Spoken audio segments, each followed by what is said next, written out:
السلام علیکم دوستو، سید مظہر اسلام آباد سے ایک دفعہ پھر آپ کے ساتھ۔ دوستو، آج جس موضوع پر بات کرنا چاہ رہا ہوں، اس ویڈیو میں اپنے والدین کا شکریہ ادا کرنا چاہتا ہوں، اپنے سے پہلے والی جنریشن کا شکریہ ادا کرنا چاہتا ہوں۔ مجھے پتہ نہیں کہ میں اپنے سے پہلے والی نسل یعنی اپنے والدین اور بزرگوں کا شکریہ کیسے ادا کروں۔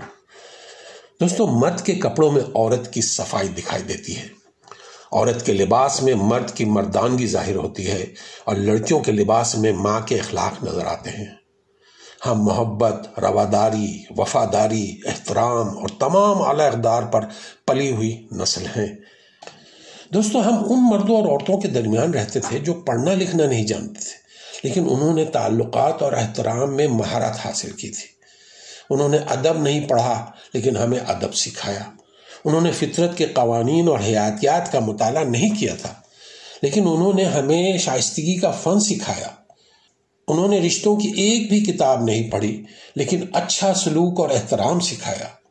انہوں نے مذہب کا گہرائی سے مطالعہ نہیں کیا لیکن ہمیں ایمان کا مفہوم سکھایا۔ انہوں نے منصوبہ بندی کا مطالعہ نہیں کیا لیکن انہوں نے ہمیں دور اندیشی سکھائی۔ ہم میں سے اکثر کو گھر میں اونچی آواز میں بولنے کی ہمت نہیں ہوتی تھی۔ انہوں نے اپنی زندگی کو اس قدر آسان کر لیا تھا، کسی کو معافی دے کر اور کسی سے معافی مانگ کر۔ دوستو، ہم وہ نسل ہیں جو گھر کے صحن میں بجلی بند ہونے پر سو جاتے تھے۔ ہم آپس میں ایک دوسرے سے بات کرتے تھے مگر ایک دوسرے کے بارے میں باتیں نہیں کرتے تھے۔ میری دلی محبت اور تعریف ان لوگوں کے لیے جنہوں نے ہمیں یہ سکھایا کہ والدین کی عزت ہوتی ہے، استاد کی عزت ہوتی ہے، محلے دار کی عزت ہوتی ہے، رفاقت کی عزت ہوتی ہے اور دوستی کی عزت ہوتی ہے۔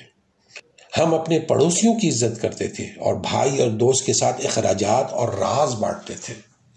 ان لوگوں کے لیے جنہوں نے وہ خوبصورت لمحات گزارے اور اس نسل کے لیے جس نے ہمیں پرورش اور تعلیم دی، میں ان سے کہتا ہوں کہ آپ میں سے جو زندہ ہیں، اللہ رب العزت آپ کی حفاظت اور صحت عطا فرمائے، اور جو اس دنیا سے رخصت ہو گئے ہیں، اللہ تعالیٰ ان کی مغفرت فرمائے۔ آج ہم جو کچھ بھی ہیں ان کی تعلیم، ان کی تربیت کی وجہ سے ہیں۔ اللہ تعالیٰ ہمارے والدین اور ہمارے بزرگوں کو ہمیشہ سلامت رکھے اور جو اس دنیا سے چلے گئے ہیں ان کی اگلی منزلیں آسان فرمائے۔ بہت شکریہ میرے دوستوں، اللہ آپ کا اور ہمارا حامی و ناصر ہو۔ السلام علیکم ورحمۃ اللہ وبرکاتہ۔